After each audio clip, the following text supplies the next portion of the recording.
ये कहानी है रोशनी की, जो दिल्ली में रहा करती थी। एक दिन उसके पास एक कॉल आता है। दूसरी कॉल पे उसके पिताजी रहते हैं। उसके पिताजी कहते हैं कि तुम जहां कहीं भी हो तुरंत घर चली आओ। वो भागती हुई घर जाती है। घर पे उसकी माँ एक तरफ सोफे पे बैठ करके रो रही होती है। वो अपनी माँ से पूछती है, माँ क्या हुआ? उसकी माँ बताती है कि तुम्हारी नानी इस दुनिया में नहीं रही। ये सोच करके रोशनी एकदम टूट जाती है और वहीं अपनी माँ के पास बैठ जाती है। तभी उसके पिताजी आते हैं और उसे कहते हैं कि रोशनी, हमें तुम्हारे नानी के घर चलना होगा। कल सुबह उनका अंतिम संस्कार है। वो लोग गांव पहुंचते हैं। वहां उसके नानी की डेड बॉडी पड़ी होती है, जिसे अंतिम संस्कार के लिए लेकर के जाना होता है। सभी लोग अंतिम संस्कार करने के लिए उन्हें लेकर के जाते हैं।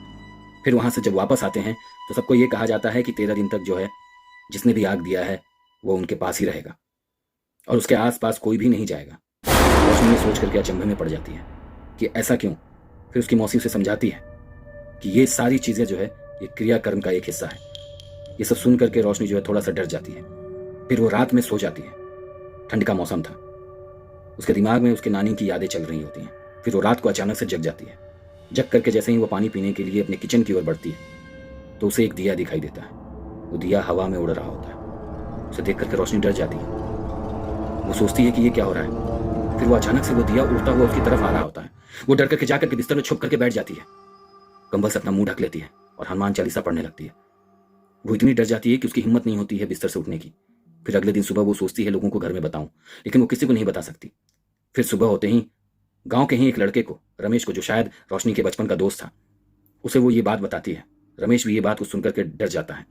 दोनों मार्केट जाते हैं। मार्केट से वापस आते समय शाम हो चुकी होती है। लगभग शाम के 7 बज रहे होते हैं। रोशनी जिस रास्ते से जा रही होती है, अपनी दाईं ओर मुड़ करके देखती है तो उसे वही दिया वापस से उड़ता हुआ दिखाई देता है। वो राकेश को बताती है कि देखो ये क्या है। यही वो दिया है जो रात को मेरे कमरे में था और उड़ रहा था। राकेश भी उसकी तरफ देखता है और कहता है, रोशनी, हाँ, ये तो जुगनू है पगली, ये उड़ता है। तू इसे देख करके डर गई थी। तो दोस्तों कैसा लगा ये मेरा मजाक?